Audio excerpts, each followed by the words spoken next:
So my name is Tara Aday. I am the Director of Prevention and Education at Safe Haven Ministries. Safe Haven is a domestic violence provider located in West Michigan.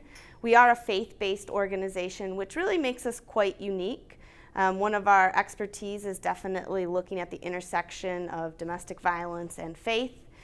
Today I'm going to talk to you about something that I do quite a bit in my role as a prevention provider, and that's talking about how churches can better recognize, respond, and refer in instances of domestic violence.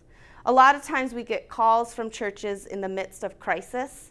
Maybe they have somebody that has disclosed abuse, or maybe they've even tried to respond to an incident of abuse or violence in their church, and they feel that either they've misstepped or maybe even they've recognized that they just don't have all the knowledge or tools to properly support someone.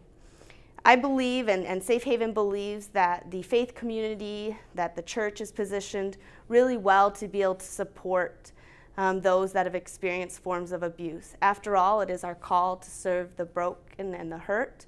And so a huge part of what we do, like I said, is helping churches walk through what we call the 3 R's. Recognize abuse, know how to appropriately and effectively respond to abuse, and lastly, how to make the appropriate referrals when those are warranted.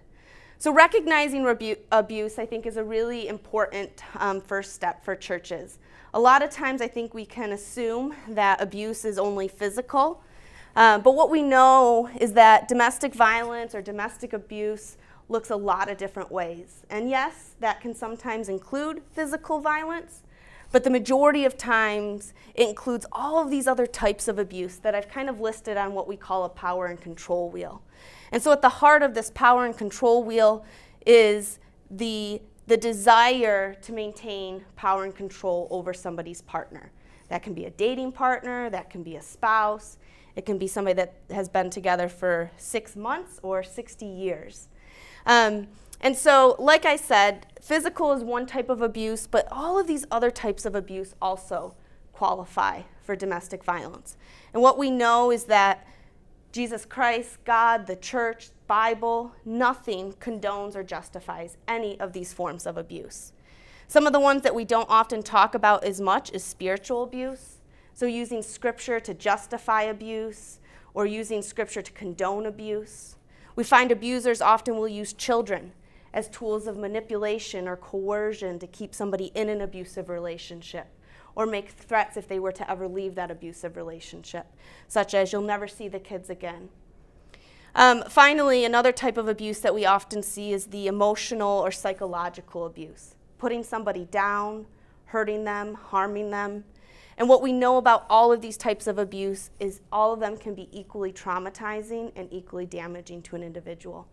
And so once churches have learned to recognize, we know that the next step is then for them to know how to respond.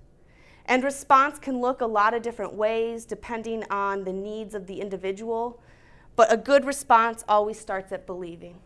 Things like, I'm so glad you told me, or God didn't justify this abuse, or you don't deserve this abuse, or it's not your fault.